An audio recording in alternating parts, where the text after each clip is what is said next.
దేవునికి స్తోత్రం. ప్రభు నామానికి మహిమ కలుగుగాక. దైవ సన్నిధిలో ఆసక్తితో సమకూడి వచ్చిన మీ అందరికీ యేసే నామంలో శుభవందనాలు తెలియజేస్తున్నాను. చెప్పినప్పుడైనా చెప్పండి వందనాలు. మామూలుగా అలవాటు లేదు, చెప్పినప్పుడైనా చెప్పండి.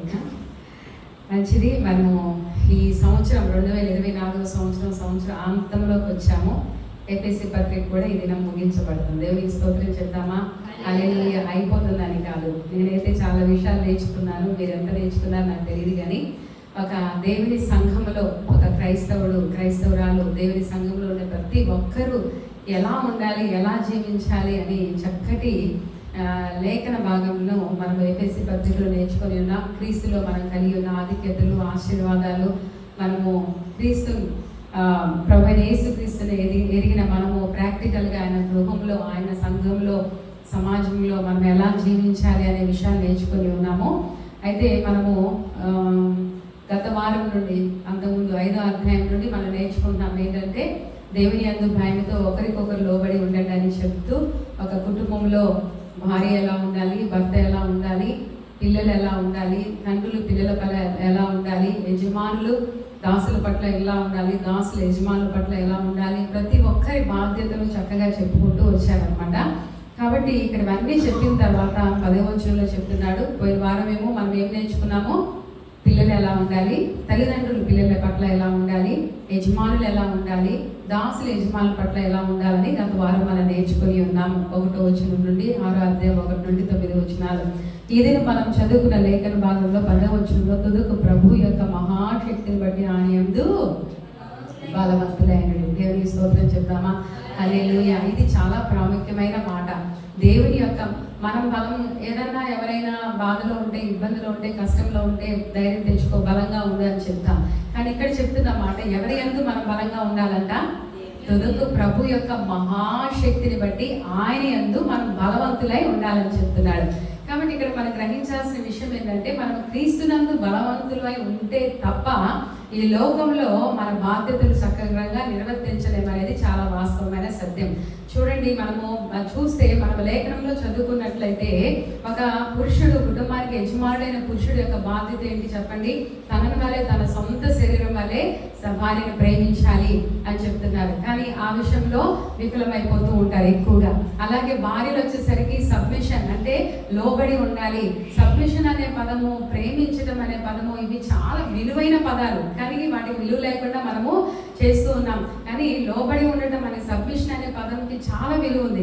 కాబట్టి ఇవన్నీ ఆలోచన చేస్తే మరి పిల్లలకు వచ్చేసరికి వారు విధేయత చూపించాలి, కానీ అదే కొరవ అవుతూ ఉంటుంది.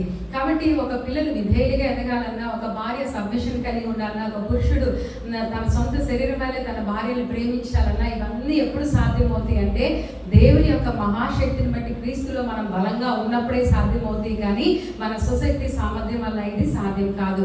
మనము క్రీస్తు ఆత్మ కలిగి క్రీస్తులో బలంగా ఉన్నప్పుడు ఇవన్నీ సాధ్యపడతాయి. తుదకు ప్రభు యొక్క మహాశక్తిని బట్టి ఆయన ఎందుకు బలవంతులైంది, మీరు అపవాది తంత్రములను ఎదిరించుటకు శక్తిమంతులకున్నట్టు దేవుడిచ్చే సర్వాంగ కవచాన్ని ధరించుకోండి. ఇక్కడ 2 విషయాలు చెప్తున్నాడు. 10వ వచనంలోనేమో దేవుని యందు మనం బలవంతులమై ఉండాలని చెప్తున్నాడు.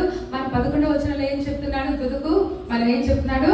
మీరు అపవాది తంత్రములు ఎదిరించుటకు శక్తి కలిగిన వారుగా ఉండటకు దేవుడిచ్చే సర్వాంగ కవచాన్ని ధరించుకొని ఉండాలంట. కాబట్టి మనము క్రైస్తవ జీవితం అంటేనే ఇది.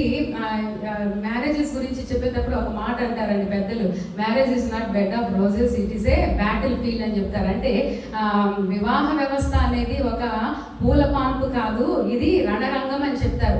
అలాగే క్రైస్తవ జీవితంకి వచ్చేసరికి, క్రైస్తవ జీవితంలో కూడా మన క్రైస్తవ జీవితం అంటే అది ఒక సుఖవంతమైన, సౌఖ్యవంతమైనది కాదు. క్రైస్తవ జీవితం అంటేనే బ్యాటిల్ ఫీల్డ్, ఒక యుద్ధ రంగంలో మనం ప్రవేశించామని అర్థము. కాబట్టి ఇక్కడ మనం గ్రహించాల్సింది ఏంటంటే, ఈ యుద్ధంలో మనము, ఇది వాస్తవానికి సెకండ్ సాటర్డే ప్రేయర్లో కూడా ఒకసారి మీతో షేర్ చేసుకున్నాను కాబట్టి మీకు జ్ఞాపకం ఉంటాయి. చూడండి, మనం ఈ యుద్ధ రంగంలో మనకు ఉండాల్సిన 2 ప్రాముఖ్యమైన యుద్ధంలో 2 లక్షణాలు, ఉండాల్సిన 2 లక్షణాలు ఏంటి చెప్పండి? యుద్ధం చేసే వారికి ఉండాల్సిన 2 లక్షణాలు ఏంటి? గుర్తున్న వాళ్ళు చెప్పాలి. శత్రువులు ఏం చేయాలి? శత్రువులు జయించాలి. ఈ 2 యుద్ధంలో మనకి ప్రాముఖ్యంగా ఉండే ఆలోచనలు 2. ఒకటి మనం భద్రపరచుకోవడం, శత్రువుని జయించడం. శత్రువుని జయించడం ఎంత ప్రాముఖ్యమో మనం భద్రపరచుకోవడం కూడా అంతే ప్రాముఖ్యం. ఇది క్రైస్తవ జీవితం. అందుకే బైబిల్ గ్రంథంలో 1 యోహాను పత్రిక 5వ అధ్యాయం 18వ వచనంలో మనం చూస్తాం కదా, దేవుని మూలంగా పుట్టిన ప్రతివాడు ఏం చేసుకోవాలంట? తను తాను భద్రపరచుకోవాలి. దేవుని మూలంగా పుట్టిన మనందరినీ దేవుడే కాపాడుతాడని అక్కడ లేదు. దేవుని మూలంగా పుట్టిన ఒకప్పుడు మనకి తెలియదు, సత్యం తెలియదు, ఒకప్పుడు మనకి చీకటిలోనే జీవిస్తున్నాము, నెమ్మది లేక జీవిస్తున్నాము, సమాధానం లేదు, నిరీక్షణ లేదు, మనము మన యొక్క జీవితానికి గురి లేదు, గమ్యం లేదు. కానీ సత్యాన్ని గ్రహించిన మనము ప్రభువైన యేసుక్రీస్తు నిజ రక్షకుడు అని తెలుసుకొని ఆయన మన కొరకు పాప విమోచన ఇవ్వడానికి, మన చీకటి బ్రతుకులు వెలుగునివ్వడానికి ఆయన వచ్చాడని గ్రహించిన మనము, వెలుగులోకి వచ్చిన మనము, విడుదల పొందిన మనము ఆయన కొరకు ఎలా జీవించాలి, ఒకసారి విడిపించబడిన మనము ఆయన కొరకు ఎలా జీవించాలనే సత్యాన్ని మనము గ్రహించి ఈ లోకంలో బ్రతకడం చాలా ప్రాముఖ్యం అన్నమాట. కాబట్టి క్రీస్తు మూలంగా పుట్టిన మనము క్రీస్తు ఇచ్చిన విలువైన రక్షణని కాపాడుకోవడం చాలా ప్రాముఖ్యము. రక్షణ ఉచితంగా ఇవ్వబడింది, కానీ అది కోట్ల ఆస్తి పెట్టి నువ్వు కొనుక్కుంటే వచ్చేది కాదు. దేవుడు విశ్వాసం ద్వారా కృప చేత మనం అందరూ రక్షించబడ్డాము. మనం అందరూ దేవుని యందు విశ్వసించడం బట్టి దేవుని యందు విశ్వాసం ఉంచటము. రెండోది కృప అంటే ఏంటి? మనం పశ్చాత్తాపడినప్పుడు, మన పాపాలు ఒప్పుకున్నప్పుడు దేవుడు తన కృప మన పట్ల చూపించాడు.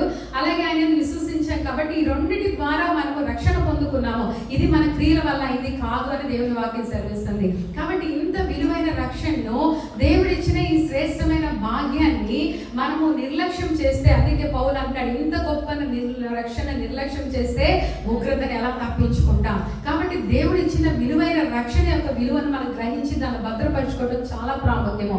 ఎవరో నిన్ను ప్రేమించి ఇష్టపడి మీ తండ్రియో లేకపోతే మీ భర్తో లేకపోతే మీ భార్య ఎవరైనా సరే ఒక విలువైన బహుమానము విలువైన ఒక డైమండ్ చైన్ ఇచ్చారనుకోండి, ఎంతగానో తెలియకుండా నీ కొడుకు దాచిపెట్టి నీ పట్ల ప్రేమతో ఒక విలువైన ఒక బంగారపు చైనో లేకపోతే ఒక డైమండ్ చైనో మీకు ఇచ్చారనుకోండి, వారు ప్రేమతో వారి ప్రేమతో ఇచ్చారు, ఊరకనే ఇచ్చారని చెప్పేసి మీరు ఎక్కడ పెడితే అక్కడ పెట్టి వెళ్ళిపోతారా? చెప్పండి. ఎక్కడ పెడితే అది ఇంట్లో పెట్టేసి మీరు బయట తిరుగుతారా?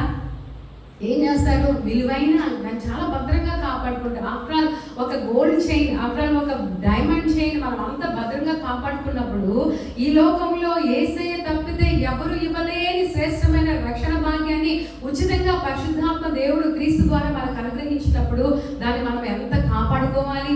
అర్థమవుతుందా? చాలా మంది క్రైస్తవులు సత్యాన్ని తెలియకుండానే క్రైస్తవులని జీవిస్తూ ఉన్నారు. కనీసం బాప్తిసం తీసుకున్న వారు కూడా బాప్తిసం అర్థం తెలియకుండా బ్రతుకుతున్నారు.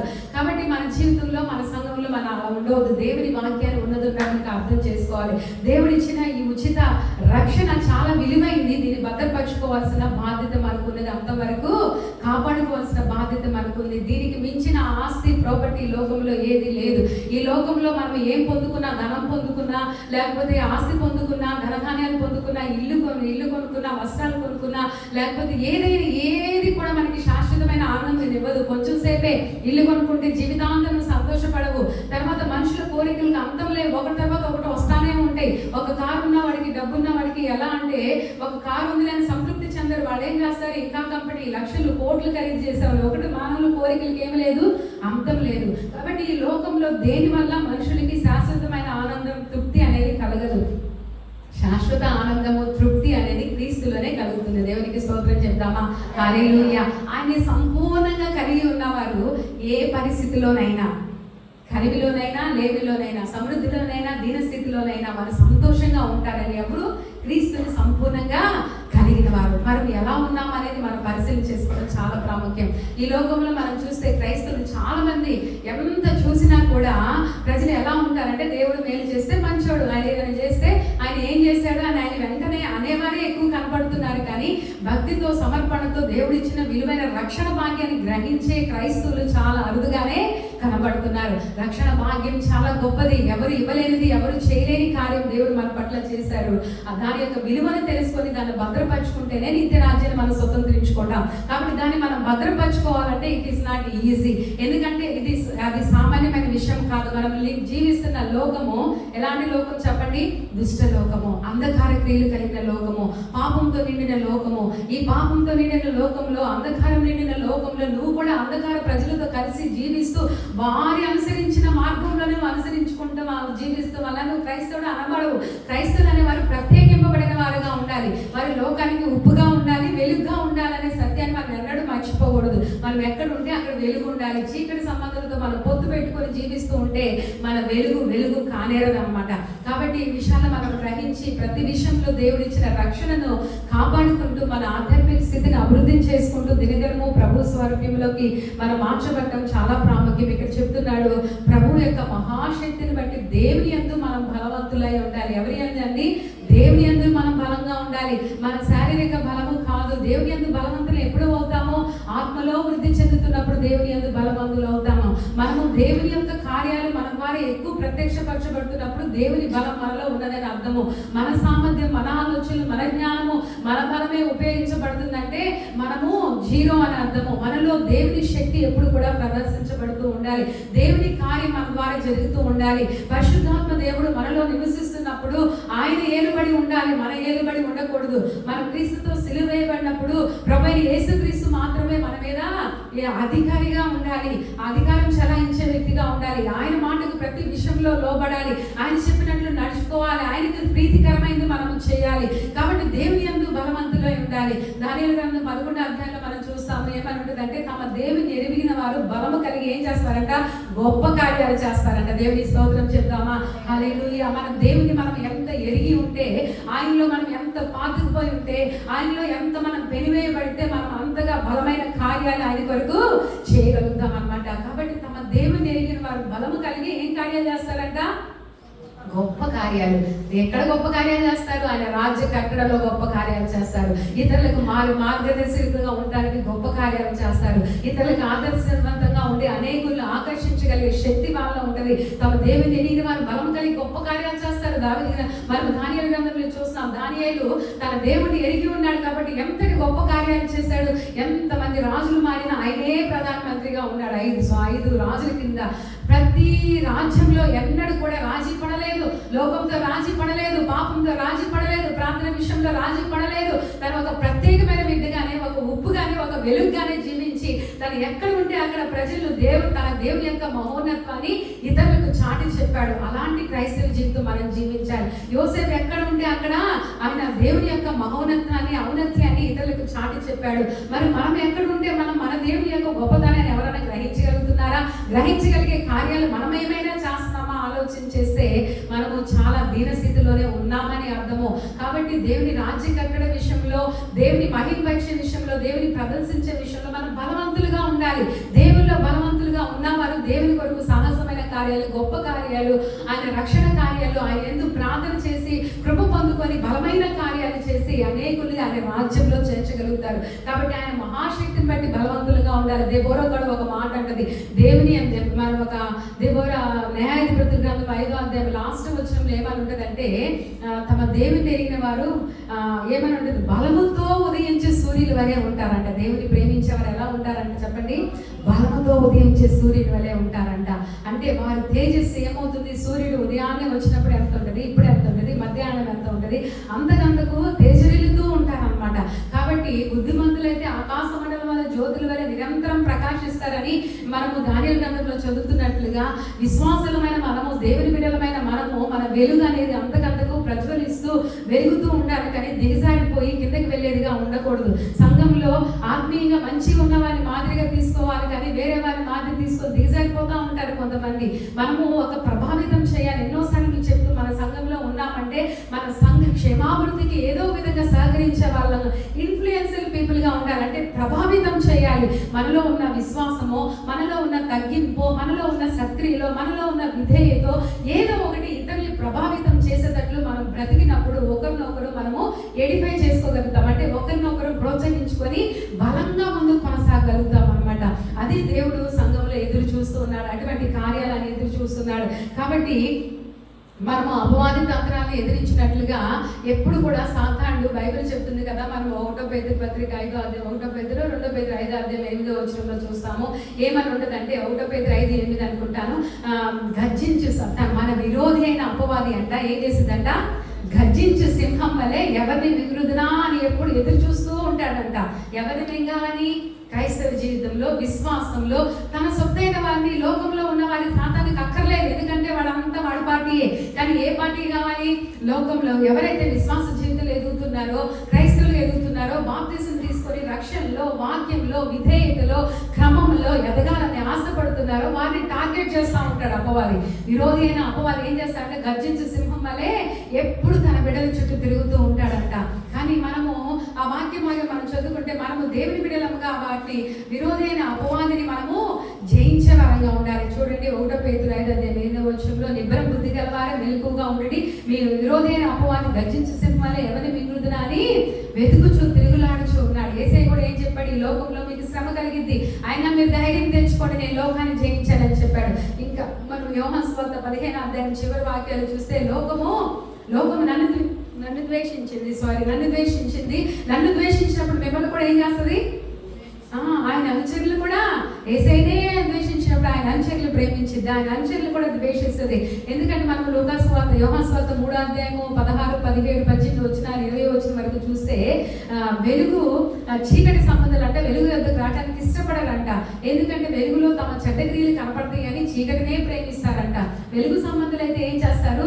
తమ క్రియలు సత్యమైనవి కాబట్టి, యథార్థమైనవి కాబట్టి వెలుగు వద్దకు వచ్చి సాక్షిగా జీవించడానికి ఇష్టపడతారంట. కాబట్టి ప్రియమైన దేవుని బిడ్డలారా, మనం వెలుగుగా ఉంటున్నామా, చీకటిగా ఉంటున్నామా అనేది పరిశీలన చేసుకోవాలి. కాబట్టి ఇక్కడ మనం గ్రహించాల్సిన విషయం ఏంటంటే, మనము లోకంలో దేవుని బిడ్డలంగా వెలుగు సంబంధంగా జీవిస్తున్నప్పుడు మనకు అనేకమైన వ్యతిరేకతలు వస్తాయి. మనం కృంగదీసేవారు ఉంటారు, మన విశ్వాస జీవితాన్ని పడదోసేవారు ఉంటారు, మనల్ని ఎదగనీయకుండా చేసేవారు, మన హేళన చేసేవారు ఉంటారు. ఖచ్చితంగా నువ్వు దేవుని బిడ్డవైతే, నువ్వు విశ్వాసంలో నిలకడగా ఎదుగుతుంటే, వాక్యాన్ని అనుసరించి జీవిస్తుంటే నీకు వ్యతిరేకతలు వస్తాయి. నీకు వ్యతిరేకత రావడం లేదంటే నువ్వు లోకంతో కలిసిపోయావని అర్థం. నువ్వు లోకంతో కలిసిపోకుండా ప్రత్యేకమైన బిడ్డగా జీవిస్తున్నావంటే, నువ్వు వెలుగు సంబంధమైన బిడ్డగా వాక్యాన్ని అనుసరించి లేఖనాలకు విధేయత చూపించి నువ్వు జీవిస్తున్నావంటే ఖచ్చితంగా నీకు వ్యతిరేకతలు వస్తాయి. గర్జించు సింహం వల్లే మన విరోధి ఎప్పుడు కూడా మన కోసం పొంచి ఉంటాడు. ఆయనను దేవుడు లోకాన్ని జయించాడు అంటున్నాడు. నేను జయించాను, మీరు కూడా జయించారు, ధైర్యం తెచ్చుకోండి అని చెప్పేసి ప్రభు చదివిస్తున్నాడు. కాబట్టి దేవుని బిడ్డలంగా మన సాతాన్ని జయించాలంటే, మనకి ఎదురయ్యే అపవాది తంత్రాలను జయించాలంటే మనం ఎప్పుడు ఎలా ఉండాలంటే రెడీగా ఉండాలంట. దేనికి రెడీగా ఉండాలి? దేవుడిచ్చే సర్వాంగ కవచాలను ధరించుకొని మన విరోధి ఎప్పుడు వస్తే అప్పుడు వచ్చినప్పుడు చూద్దాంలే అనుకుంటే కుదరదు. ఎప్పుడు ఎలా ఉండాలి? సిద్ధం కలిగి ఉండాలి. ఇక్కడ ఏం చెప్తున్నాడంటే, మీరు అపవాది తంత్రములను ఎదిరించుటకు శక్తిమంతులు ఉన్నప్పుడు దేవుడిచ్చే సర్వాంగ కవచములను ధరించుకొని ఏలయనగా మనం పోరాడినది ఎవరితో కాదు? శరీరంతో కాదు, ప్రధానులతో, అధికారులతో, ప్రస్తుత అంధకార సంబంధము లోకనాగులతో, ఆకాశ మండలం దురాత్మ సమూహములతో పోరాడుచున్నాము. కాబట్టి ఈ వాక్య సత్యాన్ని మనం గ్రహించాలి. మనము రక్త మాంసము కలిగిన వారు ఎన్నడూ మన శత్రువులు కాదు. అది నీ భర్తే కావచ్చు, నీ భార్య కావచ్చు, నీ కుమార్తె కావచ్చు, నీ కుమారుడే కావచ్చు, తమ్ముడే కావచ్చు, తల్లిదండ్రులే కావచ్చు. ఎవరి ద్వారా నీకు పోరాటం వచ్చినా వారి వెనక పనిచేస్తుంది ఎవరు చెప్పండి? అపవాది తంత్రములు. వారు మన శత్రువులు కాదు. రక్త మాంసం కలిగిన వారు ఎప్పుడు మన శత్రువులు కాలేరు. వారి వెనుక ఉండి పనిచేసే దురాత్మ సమూహములతో మనం పోరాడుతున్నాము.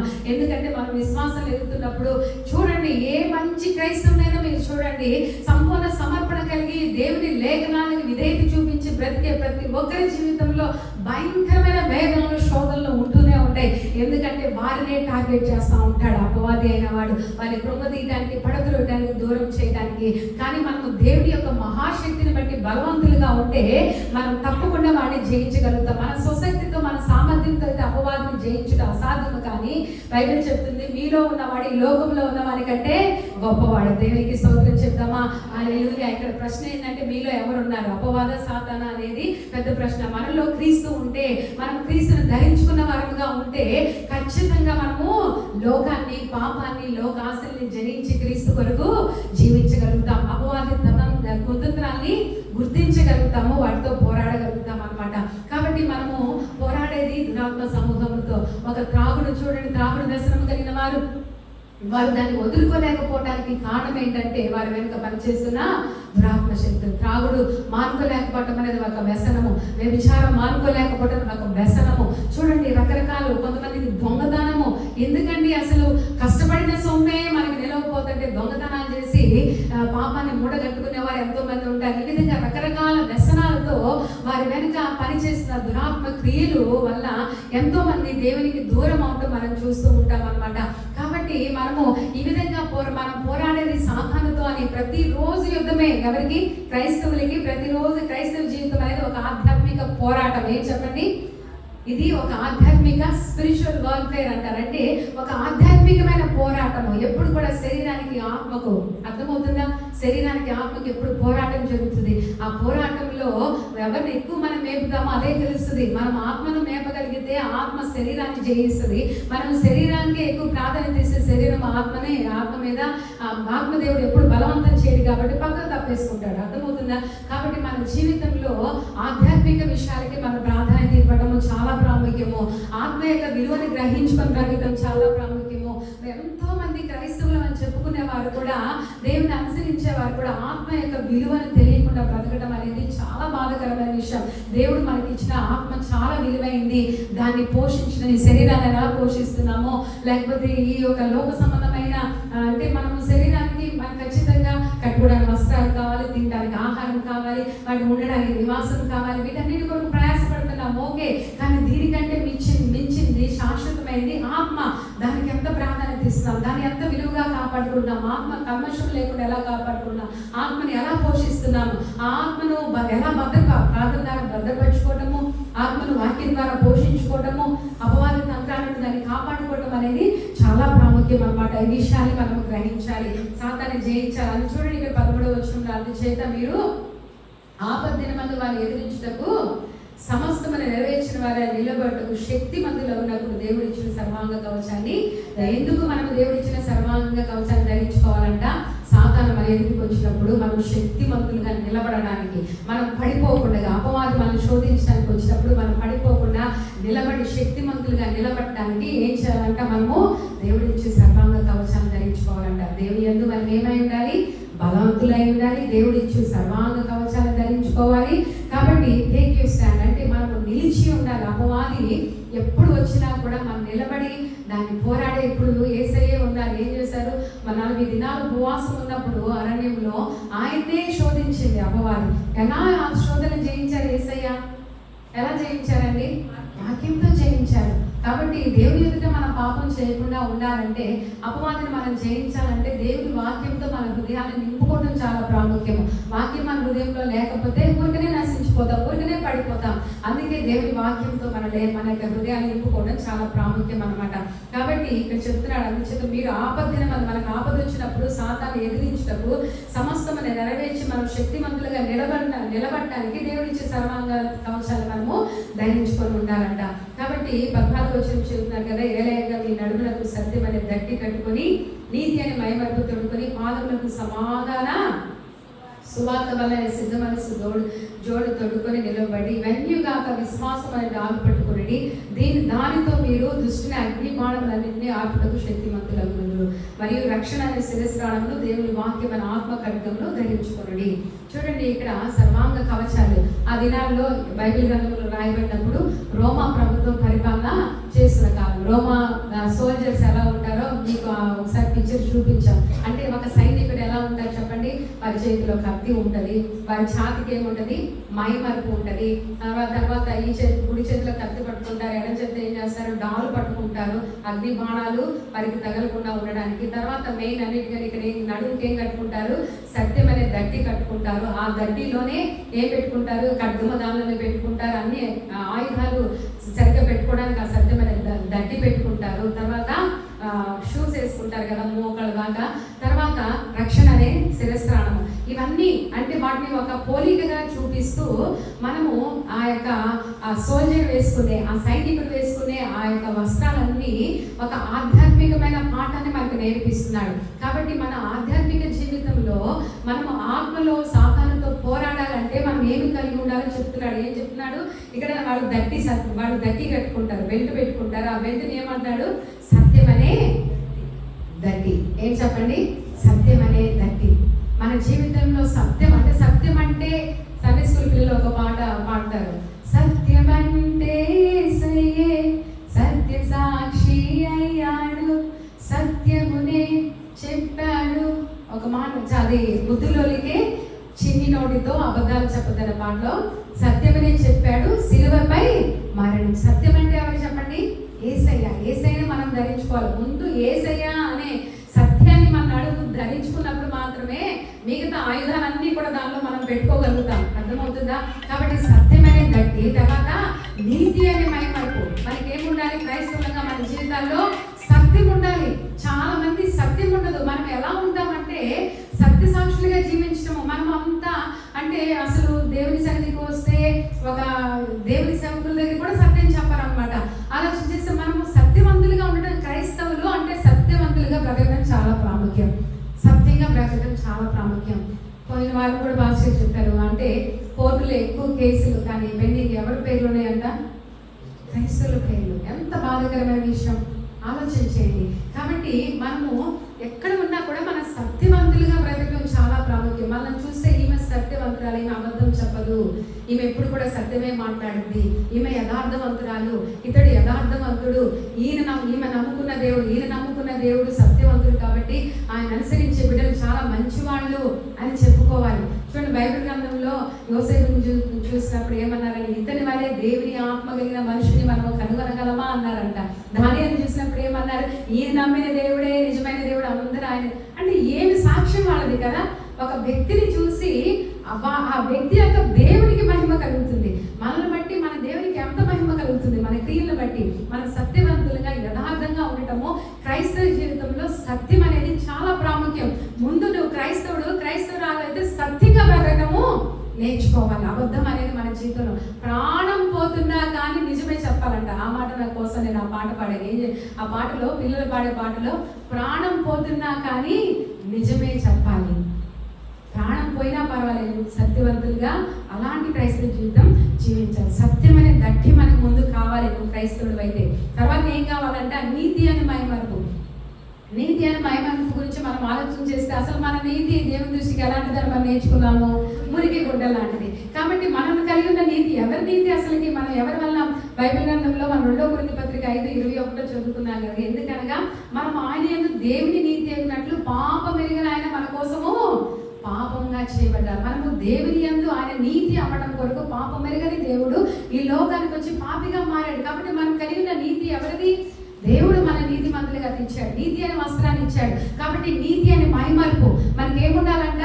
సత్యం అనే దట్టి ఉండాలి, సత్యం ఉండాలి. తర్వాత ఏముండాలి? నీతి ఉండాలి. దేవుని చేత నీతిమంతులుగా తీర్చబడిన క్రైస్తవ జీవితం నీకు ఉందా? ప్రశ్నించుకోవాలి. ఆయన ఇచ్చిన నీతిని నువ్వు ధరించుకున్నావా? ఆయన ఇచ్చిన ప్రశస్తమైన వస్త్రాలు, నీతి అనే వస్త్రాలు నువ్వు కలిగి ఉన్నావా లేదని ఆలోచించాలి. కాబట్టి ఆత్మ సంబంధమైన ఆయుధాలు ఇవన్నీ కూడా మనకి సత్యం అనే దట్టి కావాలి. తర్వాత ఏం కావాలి?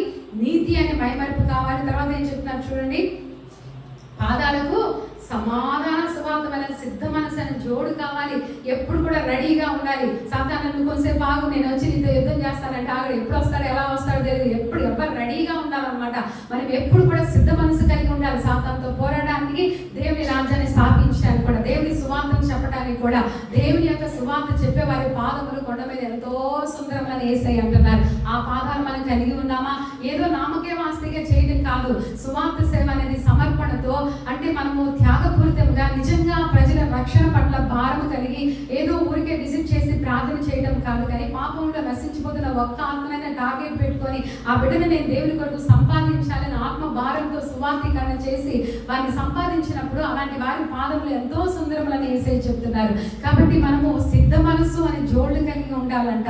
ఎప్పుడు కూడా దేవుని కార్యాల కోసం పరిగెత్తడానికి కొరకు, సాతాన్ని జయించడానికి కొరకు సిద్ధ మనసు అనే జోడు తోడుకోవాలండి. ఇవన్నీ కాక విశ్వాసం అనే డాలు పట్టుకోవాలి.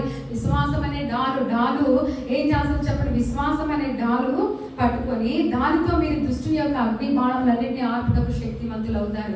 కాబట్టి దుష్టుడు చాలా పోరాడి చివరికి ఏం చేస్తాడంటే దూరం నుండి బాణాలు విసురుతూ ఉంటాడు. ఆ బాణాలు మనకు తగలకుండా ఉండాలంటే మనకి ఏముండాలి? బలమైన విశ్వాసం అనే డాలు మనకు ఉండాలన్నమాట. ఆ డాలు మనకి ఎక్కడ కూడా మన యొక్క ఆత్మకు నష్టం కలగకుండా కాపాడుతూ ఉంటుంది అనమాట. విశ్వాసం అనే డాలు. విశ్వాసం లేకుండా మన దేవునికి ఇష్టలేమనట అసాధ్యము. విశ్వాసము, పశ్చాత్తాపం ఈ రెండు కూడా క్రైస్తవ జీవితంలో మనము ఎదగడానికి ప్రాముఖ్యమైన విషయాలను ఎన్నోసార్లు మీతో చెప్పుకుంటూ వచ్చాను. కాబట్టి విశ్వాసము మనకి చాలా ప్రాముఖ్యం అనమాట. కాబట్టి విశ్వాసం అనే డాలు ఉండాలి. ఆ తర్వాత ఏం చెప్తున్నాడు చెప్పండి? విశ్వాసం అనే డాలు పట్టుకొని దృష్టి అగ్నిబాణం శక్తిమంతులు, మరియు రక్షణ అనే శిరస్త్రాణం. రక్షణ అనే శిరస్త్రాణం, తలకి హెల్మెట్. తలకి రక్షణ అనేది అన్నిటికంటే ప్రాముఖ్యమైనది. ఈ రక్షణ అనేది లేకపోతే ఈ యుద్ధ రంగంలో నిలబడడానికి కూడా మనకి ఏమి లేదు, అర్హత లేదు, యోగ్యత లేదు. రక్షణ అన్నిటికంటే చాలా ప్రాముఖ్యమైనది. మనం విశ్వాసం ద్వారా కృప చేత రక్షించబడినప్పుడే మాత్రమే మనము సాతానుతో ఎదిరించటకు శక్తిమంతులం అవుతాం అన్నమాట. రక్షణ అనే శిరస్త్రాన్ని కావాలి. తర్వాత దేవుని వాక్యం అనే ఆత్మ ఖడ్గాన్ని ధరించుకోవాలి. దేవుని వాక్యము అనే ఆత్మ ఖడ్గము, దేవుని వాక్యము ఖడ్గం అంటే దేవుని వాక్యము అది ఏం చేస్తుంది అంటే ప్రాణాత్మ మూలుగులను విభజించినంత మట్టుగా దూర్చి మన శరీరాన్ని శరీరాన్ని ఆత్మ ఏం చేస్తుందంట, విభజించిందంట. కాబట్టి దేవుని వాక్యం మన జీవితంలో నింపుకోవడం చాలా ప్రాముఖ్యము. దేవుని వాక్యము అగ్ని వంటిది అని ఒక చోట ఉంటుంది. అగ్ని అని ఏం చేస్తుంది, దుష్టత్వాన్ని అందరినీ కాల్చివేస్తుంది. దేవుని వాక్యము శుద్ధి వంటిదంట. బండ లాంటి హృదయాలను కూడా ఏం చేస్తుంది, అది బద్దలు కొట్టేయగలుగుతుంది. కాబట్టి దేవుని వాక్యం అంత శక్తివంతమైనది. ఆ వాక్యం లేకపోతే మనం బ్రతకడం వేస్ట్, మనం జీవించలేము. ఆయన వాక్కు కలగగానే మనకి ఏం కలుగుతుంది, వెలుగు వస్తుంది. మన జీవితానికి వెలుగు రావాలంటే, జీవం రావాలంటే ఆయన వాక్కు మనలో ఉండడం చాలా ప్రాముఖ్యం అనమాట. కాబట్టి వాక్యమనే ఖడ్గాన్ని మనం ఎప్పుడు కూడా చేత పట్టుకొని దానితో ఏం చేయాలంట, వాక్యమనే ఖడ్గంతో ధరించుకొని దానివల్ల ప్రతి సమయమందును ప్రతి విధమైన ప్రార్థన విజ్ఞాపన చేయొచ్చు. ఆ విషయమై సమస్త పరిశుద్ధుల నిమిత్తం పూర్ణమైన పట్టుదలతో విజ్ఞాపన చేయొచ్చు. మెలకుగా ఉండండి. దేవునికి స్తోత్రం. హల్లెలూయా. ఇక్కడ విజ్ఞాపన చేయమంటున్నాడు. ఈ విజ్ఞానం చాలాసార్లు విజ్ఞాపన అంటే ప్రార్థన. దేవునికి మనము ప్రజల పక్షాన, పరిస్థితుల పక్షాన మనం విజ్ఞాపన దేవునికి చేస్తాం. ఈ విజ్ఞాపన ప్రార్థన చేసి చాలాసార్లు దేవుడు నా ప్రార్థన ఆలకించట్లేదు అంటాం. కానీ సర్వాంగ కవచాలు ధరించుకొనే చేస్తున్నామా అనేది మాత్రం ఆలోచించము. ఇవన్నీ ధరించుకొని మనం చేస్తే ఖచ్చితంగా దేవుడు దిగి వచ్చి కార్యం చేస్తాడు. ఏం ధరించుకోవాలి చెప్పండి? మనకి సత్యమైన గట్టి ఉండాలి, నీతి అనే మైమరుపు ఉండాలి, సమాధానం వల్ల సిద్ధ మనసు అనే జోళ్ళు ఉండాలి, తర్వాత రక్షణ అనే శిరస్త్రాణం ఉండాలి, తర్వాత విశ్వాసం అనే డాలు ఉండాలి, వాక్యం అనే ఖడ్గం ఉండాలి. ఇవన్నీ కలిగి మనము విజ్ఞాపన చేసినప్పుడు, ఇవన్నీ కలిగి మనము పోరాడుతూ ప్రభు సన్నిధిలో ప్రార్థన చేసినప్పుడు ఖచ్చితంగా దేవుడు మన పట్ల కార్యం చేస్తాడని దేవుని వాక్యము మనకి సెలవిస్తుంది. పూర్ణమైన పట్టుదలతో విజ్ఞాపన చేయొచ్చు. దేవుని బిడ్డలమైన మనం ఎప్పుడు ఎలా ఉండాలంట, మెలకువ కలిగి ఉండాలి. మెలకువ కలిగి ఉండాలి. ఆత్మీయ జీవితంలో మెలకువ కలిగి ఉండాలి. అపవాది ఎటువంటి వస్తాడో తెలియదు కాబట్టి మెలకువ కలిగి వాటితో పోరాడి జయించే వారుగా ఉండాలని మనకి సెలవిస్తున్నాడు అనమాట. కాబట్టి ప్రియమైన దేవుని బిడ్డలారా, మనం దేవుని యందు బలవంతులమై ఉండాలి. సర్వాంగ కవచాలను ధరించుకోవాలి. సాతాన్ని ఎదిరించుటకు, ధైర్యంగా నిలబడటకు దేవుడిచ్చి సర్వాంగ కవచం ధరించుకోవాలి. ఎప్పుడు కూడా ఎలా ఉండాలంట, మెలకువగా ఉండాలి. తర్వాత ఏం చేయాలి, ప్రార్థన చేస్తూ ఉండాలి. అది మనం ఇక్కడ నేర్చుకుని ఉన్నాం. 5 విషయాలు. మొదటిది ఏంటి, దేవుని యందు బలవంతులై ఉండాలి. దేవుడి ఇచ్చి సర్వాంగ కవచాలు ధరించుకోవాలి. తర్వాత దేవునిలో నిలిచి ఉండాలి. అపవాది తంత్రాలు జయించి దేవునిలో నిలిచి ఉండాలి. తర్వాత మెలకువగా ఉండాలి. మానక ప్రార్థన చేస్తూ ఉండాలని ఈ యొక్క సంఘానికి అపోస్తలుడైన పౌలు హెచ్చరిక చేస్తున్నాడు. ఎక్కడి నుండి రాస్తున్నాడని చెప్పాను ఈ పత్రిక అండి. ఎక్కడి నుండి రాస్తున్నాడు అపోస్తలుడైన పౌలు? చెరలో ఉండి రాస్తున్నాడు. తన క్షేమ సమాచారాలు తెలుసుకోవడానికి వచ్చిన తుకీకుతో ఈ విషయాలు పంపిస్తూ చెప్తున్నాడు కదా, నా గురించి కూడా నేను ప్రార్థన చేయొచ్చు. చెరసాలలో ఉండి ఏమడుగుతున్నాడు, చెరసాలలో మనం ఉంటే ఏమడుగుతాను, నా బంధకాల నుండి విడుదల పొందాలని, నేను రావాలని, నా కోసం ప్రార్థన చేయమని చెప్పాడా? చెప్పలా. ఏమని చెప్తున్నాడు చూడండి, ఏమని చెప్తున్నాడంటే ఇక్కడ వాళ్ళని ఒక రిక్వెస్ట్ చేస్తున్నాను. మరియు నేను దేని నిమిత్తం రాయబారి సంఖ్యలతో ఉన్నాను, ఆ సువార్త మర్మమును ధైర్యంగా తెలియజేయటకు నేను నోరు తెరిచినప్పుడు. నేను దేని కొరకు చెరసాల్లో ఉన్నాను అంటే, సువార్త కొరకు చెరసాల్లో ఉన్నాను. ఏం సువార్త కొరకు నేను చెరసాల్లో ఉన్నాను, ఆ సువార్త ఇంకా ధైర్యంగా చెప్పడానికి నా కోసము ఏం చేయమంటున్నాడు, ప్రార్థన చేయాలి అంటున్నాడు. ఇంకా ఏం చెప్తున్నాడు, దాని గురించి నేను మాట్లాడినప్పుడు అలా ధైర్యంగా మాట్లాడటకే వాక్ శక్తి నాకు అనుగ్రహించినట్లుగా నా నిమిత్తము పూర్ణమైన పట్టుదలతో విజ్ఞాపన చేయొచ్చు. మెలకుగా ఉండండి. నా కొరకు పూర్ణమైన పట్టుదలతో మెలకుగా ఉండి ప్రార్థన చేయండి. మీరు ప్రార్థన చేస్తే నేను దేవుని కొరకు వాడబడతాను. ఈ చెరసాలలో కూడా నేను ధైర్యంగా స్వార్థ చెప్తున్నాను. నేను సంఖ్యల గురించి తనకు బాధ లేదు. తన బాధ అంటే ఏంటి, ఇంకా ధైర్యంగా నేను స్వార్థ చెప్పాలి. నాకు జీవించున్నంత కాలం అనేకులు ప్రభు యొక్కకు నడిపించాలని సంపూర్ణ సమర్పణతో, ఆశతో ప్రార్థన కోరుతున్నాడు. కానీ విడుదల కావాలని మాత్రం ప్రార్థించమని అడగలేదండి. మీరును నా క్షేమ సమాచారం తెలుసుకునేటకు ప్రియ సహోదరుడు ప్రభువులందు నమ్మకమైన పరిచయాలను తుడికి నా సంగతులన్నీ మీకు తెలియజేస్తాడు. నా క్షేమ సమాచారం అంతా వచ్చి తుడికి మీకు తెలియజేస్తాడు. మీరు మా సమాచారము తెలుసుకొనుటకును అతడు మీ హృదయములను ఓదార్చటకును అతని మీ వద్దకు పంపిణీ. నా విషయంలో మిమ్మల్ని ఓదార్చడానికి, నా క్షేమ సమాచారం అంతా మీకు చెప్పడానికి నేను తుడికి మీ దగ్గర పంపుతున్నానని చెప్తూ ఆశీర్వదిస్తున్నాడు. 3వ వచనం, తండ్రి అయిన దేవుని నుండి ప్రభువైన యేసుక్రీస్తు నుండి సమాధానములు విశ్వాసముతో కూడిన ప్రేమయు సహోదరులకు కలుగునుగాక. సమాధానము, విశ్వాసంతో కూడిన ప్రేమ సహోదరులందరూ కలిగి ఉండాలని ఆశపడుతున్నాడు అపోస్తలుడైన పౌలు. చివరిగా చివరిగా చెప్తున్నాడు, మన ప్రభువైన యేసుక్రీస్తును శాశ్వతమైన ప్రేమతో ప్రేమించే వారందరికీ ఏం కలుగుతుందంట? కృప కలుగుతుంది కాక. దేవునికి స్తోత్రం. హల్లెలూయా. యేసయ్య కనుక పుట్టినప్పుడు ఆ యొక్క దేవదూతలు వచ్చి ఆయనకి ఇష్టమైన వారికి భూమి మీద సమాధానం కలుగును గాక అని చెప్పినట్లుగా ఇక్కడ కూడా పౌలు ఏం చెప్తున్నాడు? శాశ్వతమైన ప్రేమతో యేసయ్యని ప్రేమించే వారందరికీ ఏం కలిగిద్దంట? ఆయన కృప కలిగిద్దంట. దేవునికి స్తోత్రం చెప్తామా? హల్లెలూయా. శాశ్వతమైన ప్రేమతో ఆయన ప్రేమించడం అంటే మనకు కష్టం కలిగినా, మనకు బాధ కలిగినా, యోగులాగా పొందుకున్నాయని ఒకేసారి పోయినా, అర్థమవుతుందా? అది ఆలోచించేది. అలాంటి పరిస్థితుల్లో కూడా మనం యేసయ్యని ప్రేమించాలి. మనము నిజమైన క్రైస్తవులం అయితే, నిజంగా దేవుని వెంబడించే వారం అయితే, మన పరిస్థితులను బట్టి దేవుని పట్ల మన ప్రేమ మారకూడదండి. ఎందుకంటే ఆయన నిరంతరము దేవుడు, ఆయన సార్వభౌమాధికారి, ఆయన చిత్తం వచ్చినట్లుగా, ఆయన ఇష్టం వచ్చినట్లుగా మన జీవితంలో చేస్తాడు. ఆయన మన తండ్రి మనకి ఎప్పుడు అన్యాయం చేయడు. నష్టం కలిగినా ఆయన ఏం చేస్తాడంట? సమస్తము సమకూడి దేనిగా మారుస్తాడంట? మేలుగా మారుస్తాడు. ఒకసారి మనం వెనక్కి తిరిగి చూస్తే, మన కష్టం వచ్చినప్పుడు మనం నేర్చుకున్న లెసన్స్ మనకు సమృద్ధి కలిగినప్పుడు ఎన్నడూ నేర్చుకోలేదు, అవునా కాదా?